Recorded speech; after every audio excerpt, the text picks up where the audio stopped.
Microtrending. Welcome back. I'm Gabrielle, and you are listening to Microtrending, the podcast for anything that is having a moment, for better or for worse. Content warning, trigger warning perhaps. We will be discussing Love Island Season 7 today, in retrospect, with the first annual Microtrending Love Island Awards, if we want to call them those. I did mention on my stories that I already recorded this episode, not in awards format, but it was a highly organized 2+ hour rant on the season. And I had filmed it before the finale, felt the same way after the finale as I did before. I think there were a lot of failures, not only for this franchise, but just for casting and reality TV in general. I think some good calls were made in terms of removing certain people from the villa. And although there were some serious topics that needed to be addressed, and they might get sprinkled in here today, if I feel like the funny is lacking, that's not what I want to share with you. Anyway, I'd kind of started this list before, set it aside, and returned to it. And I'm pretty sure that this instead is how I want to commemorate this beautiful dumpster fire of a season. So the Microtrending Love Island Awards, we will get to them shortly. And if you didn't watch this season, feel free to keep listening anyway. And if you do enjoy this episode, please feel free. I encourage, I invite you sharing this episode with anyone who did watch this season of Love Island. And as always, like, comment, share, subscribe wherever you are. It means a lot. I will be having some guests on in the not so distant future, so it will not be just me yapping alone forever. So that's something to look forward to, if you care.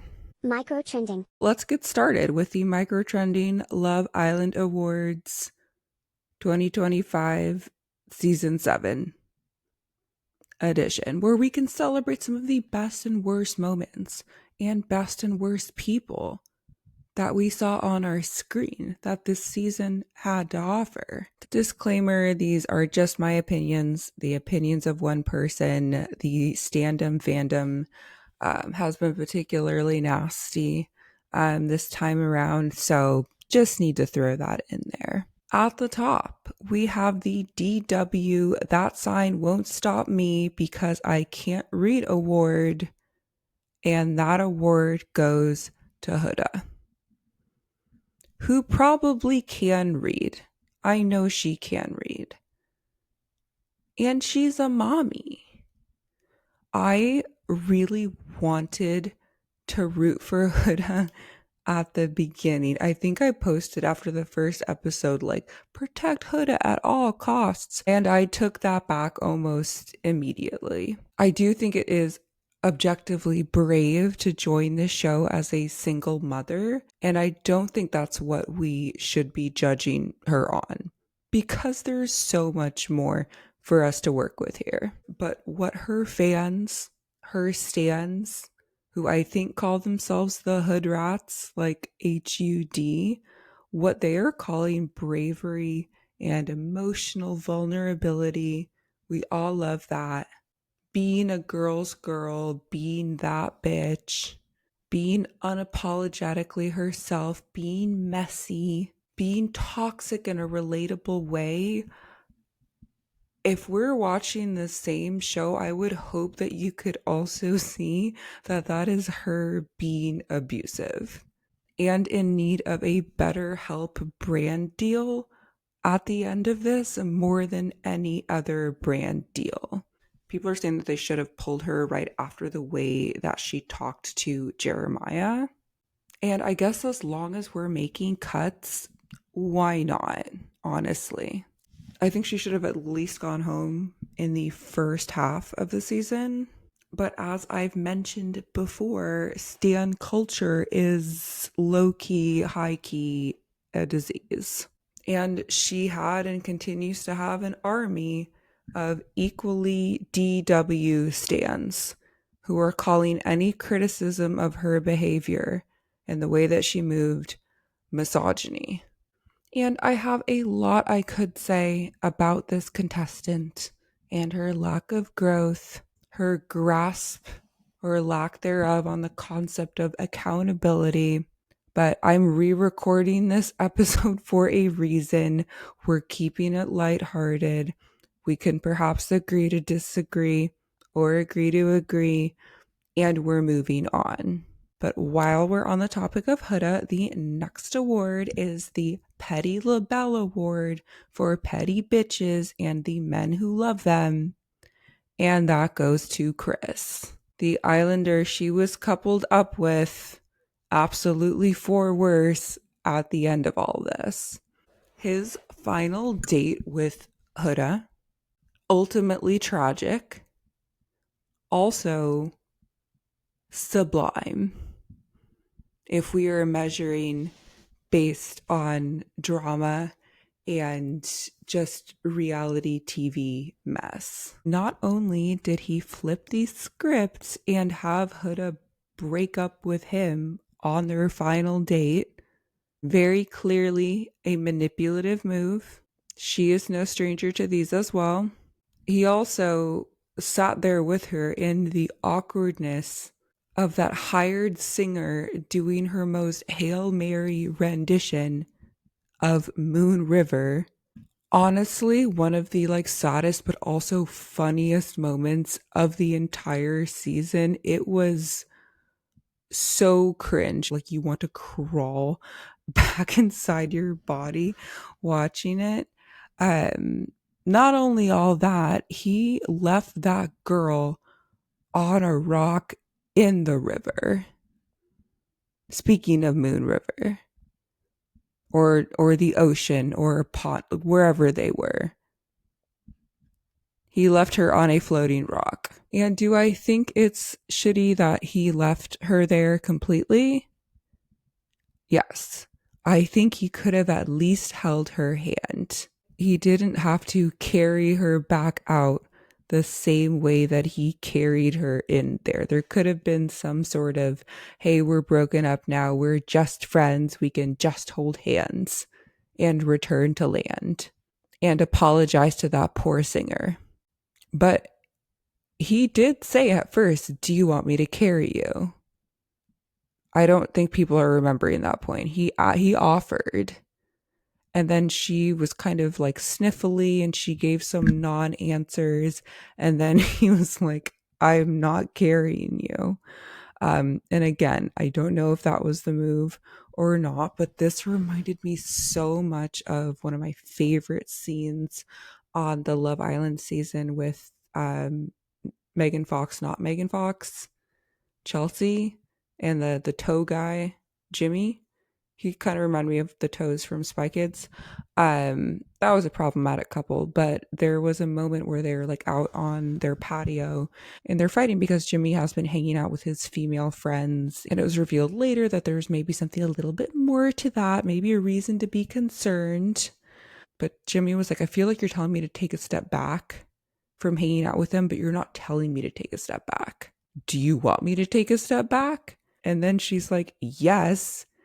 And then he's like, I'm not taking a step back.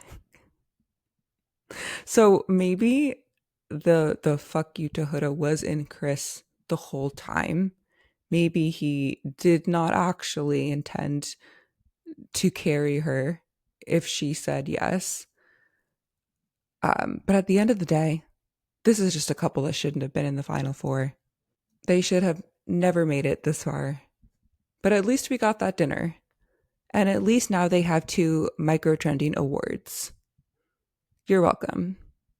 Next up, we have the America's Next Top Model Fiji edition, sponsored by Tyra Banks and Fiji Water. And that goes to Olandria, Shelley, and Jeremiah. All equally deserving, very different journeys this season, all of them. Olandria made it to runner-up Hashtag Nicolandria, and Jeremiah and Shelley absolutely gone too soon into very different circumstances. But all that aside, at least they looked stunningly gorgeous the entire time they were on screen. They were serving looks at every angle, and the angles are not great. You've got cameras on you, harsh lighting on you, the elements, bugs, usually weird food stuff and dairy products in those challenges. They looked amazing the whole time. You usually have to wait until the bombshells start bombshelling to see that level of country. And all of them get my version of the America's Next Top Model Award because I think that all of them model already. So a preemptive you're welcome to all of the brands who will be using their likeness. You're getting the best of the best. You are getting professionals. And if I can speak on Olandria specifically for a second, I do think that Nick thought that he wasn't quite deserving of her from the jump. You could see that he was like kind of in awe of her. I'm not like an insane Nicolandria stan, but if you like look back at some of those early episodes, it's clear that like she's catching his eye. But I think that like a safer bet for him at the time was definitely Bella or Beldasha and then Sierra. And all of that is understandable to me. I think Nick is a cutie, but there's something kind of boyish and impish about him. Nick gets the off the record Spirit of the Trickster Award, sponsored by Walton Goggins. Nick has some Goggins DNA in him. Anyways, it just makes sense to me that he maybe didn't approach her in the same way at first. She looks like a 90s Vogue supermodel. And Shelley, equally stunning. I am so incensed still. I'm not going to go down a rabbit hole of this, but like the way that she was treated in the villa by Huda, the way that she got the mean girl edit, I just think that Shelley deserved so much more, especially from fucking production, because they caused some of the fallout. And Jeremiah is, in my opinion, one of the hottest contestants to ever be definitely on the US version of the show. I do have my UK favorites still, like Ovi and Dami of Dami and India fame. And people are saying that Jeremiah is so fine, he looks like he's AI. And I understand, but AI is the devil incarnate. So just let Jeremiah be perfect in peace. He has his own Chipotle burrito now. Next up, the Clockett Award for standing on cool girl business. Parentheses, don't look at my digital footprint, brought to you by Hailey Bieber, goes to Sierra. She's not available to accept this award since she's been excommunicated, but we are sending award vibes her way. And on behalf of Sierra and Hailey Bieber and the Academy, I would like to give you a friendly reminder to check yourself if you are accidentally holding space for a slur.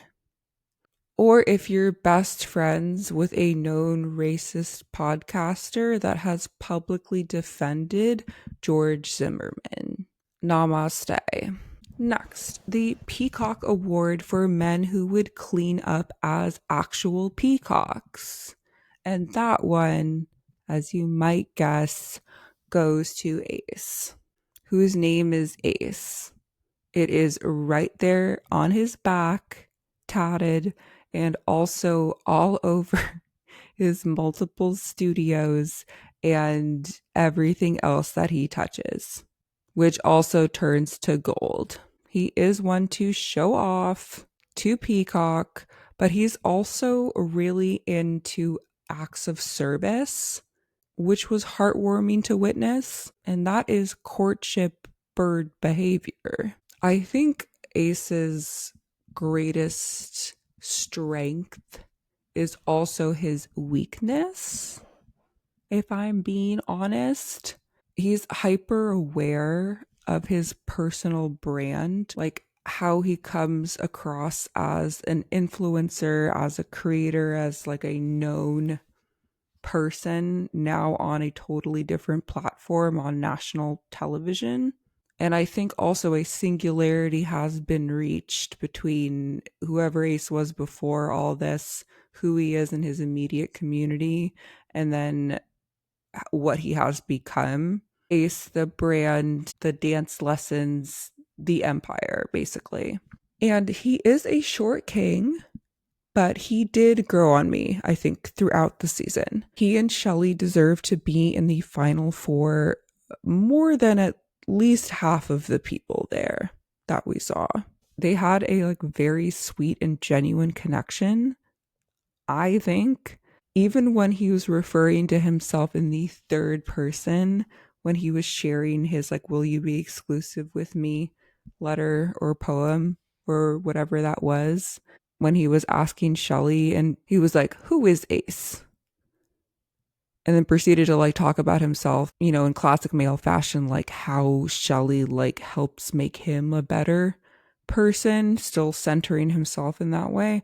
But I really do think there is still a heart of gold there. He deserves the Peacock Award. And at the end of the day, also, that is just a Leo man with multiple Leo placements. I don't know what else to tell you.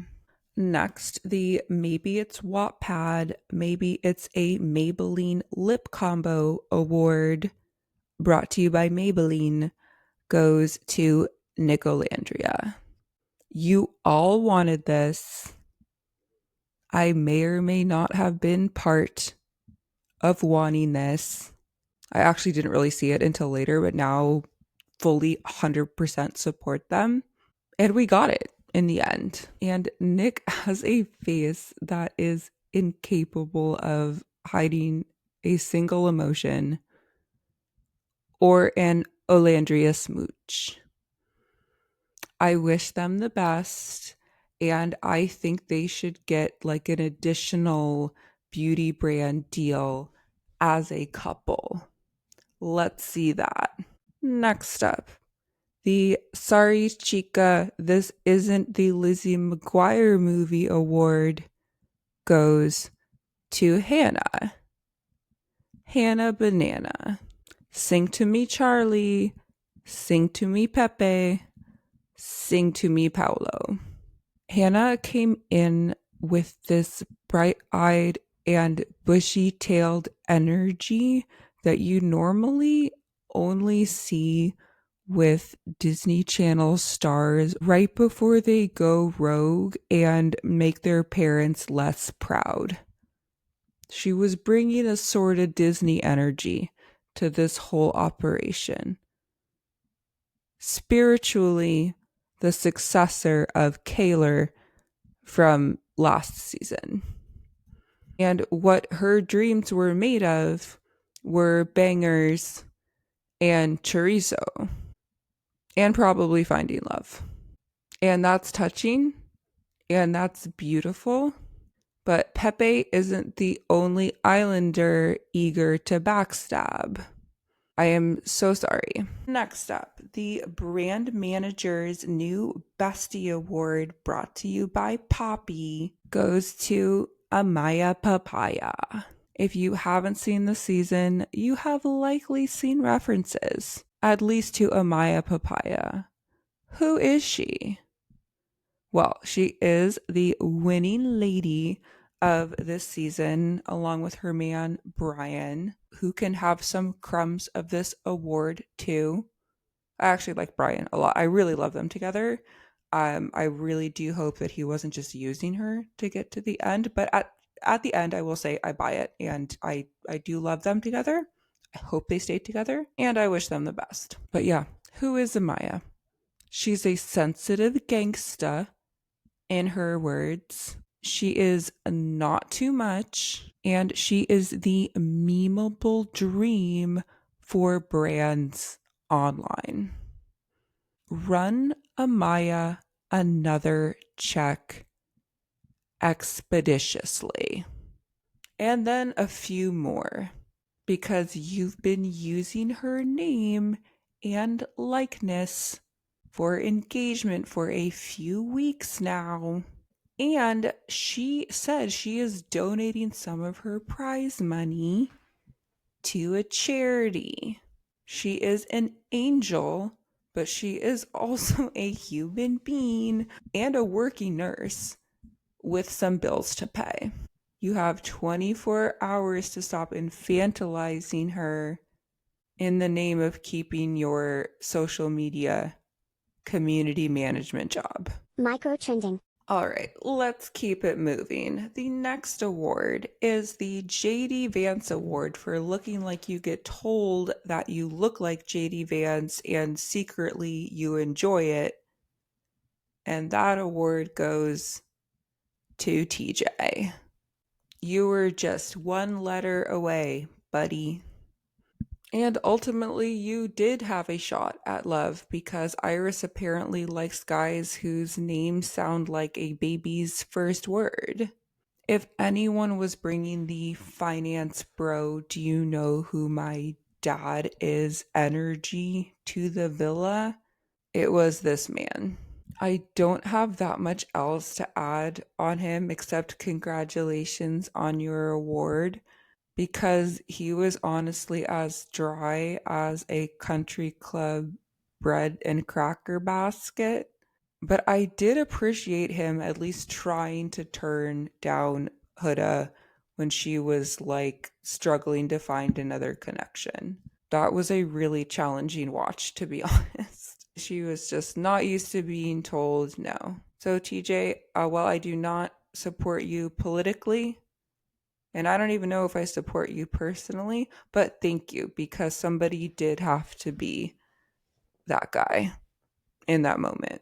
Next, the Hollister Employee of the Month award goes to Bella, or Beldasha. She was coupled up with Nick at first, and she was an OG Islander. I totally forgot.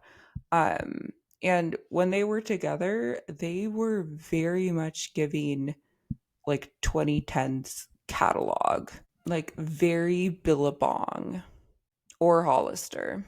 This girl listens to the song Write Me Up by State Radio when she brushes her teeth every morning. I'm honestly kind of bummed that she didn't stick around longer to put some pressure on the Nick and Sierra coupling. But yeah, justice for Beldasha. You were too chill and apparently maybe too religious for this island life specifically. Stay blessed. Next up, we have the 14 karat gold Labubu award for rare season value add. And that goes to Megan Thee Stallion and the twerk off challenge. I think witnessing the love stories of Nicolandria and Amaya and Brian and Shelly and Ace and Taylor and Clark to some extent, I guess. Those were highlights for me personally because I love love. And sue me for wanting to see that, to see those relationships blossom on screen. And there were some other singular funny moments, but this cameo, this challenge was a huge get. And it was something that I don't know that this season really deserved, because I think everything kind of fell off a fucking cliff after this. It was definitely a high point. The contestants freaking out because Meg knew their names and had been watching, it brought a tear to the eye. Okay, it was beautiful. It was such a beautiful like girl power moment when she was like hyping them up before the challenge. That's what I love about Love Island, honestly. I feel like there's a lot more just like bitchy competition vibes on like Bachelor in Paradise or like in the Bachelor franchise world. There is a lot more just like hyping each other up and like sisterhood and camaraderie that comes with Love Island. Not always. And I think that the editing and the music kind of plays a part in it, but it is something that I do appreciate. And this was a perfect example of that in action. But like I said, after this challenge kind of went downhill, they did that one thing. And if you didn't watch the season at all, I don't know what episode this is. I'm so sorry. You can probably look it up, just like the Meg Thee Stallion episode, Love Island USA season 7. But it is worth watching just for that episode and just to see what the men do, because they are also involved in the twerk off. You can skip the other 30 something episodes. Honorable mention for the 14 karat gold Labubu award for a rare season value add goes to bringing back the baby challenge. I remember seeing this in the UK seasons. I don't know if they did this last year with Love Island USA or not. I feel like I would remember that. But Marcel, the child of Nicolandria, he stole my heart. And justice for Ace and Shelly, because they should have won the baby challenge. They had some disagreements, but they were not the ones who put their babies hanging out by the frying pans. Call CPS. Call OSHA. Because of what was that? Next up, the Toilet Award for budget flush down the drain, sponsored by Dude Wipes. And that goes to Love Island USA's After Sun. The episodes that aired on Saturdays. The talk show recaps. They're almost unwatchable to me. And I love extra content for a reality show if I'm enjoying it. I know Bravo has their after shows, which I enjoy watching. And I don't know whether to blame the hosts or the writing. But if I was watching that on a Saturday, that was a low point for me personally. I needed to restart my Saturday.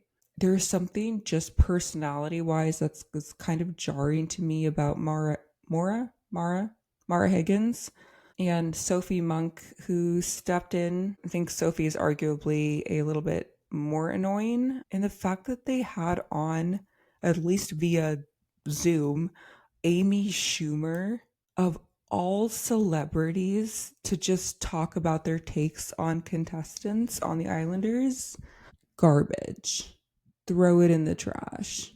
And because I don't have an award, positive or negative, for her specifically, I do think that we can finally replace Ariana Madix as host for this show. I know that people have different opinions on her. I am on her side in the scandal of it all. But to me, it just seems like she just wants to be on the show because she's a super fan.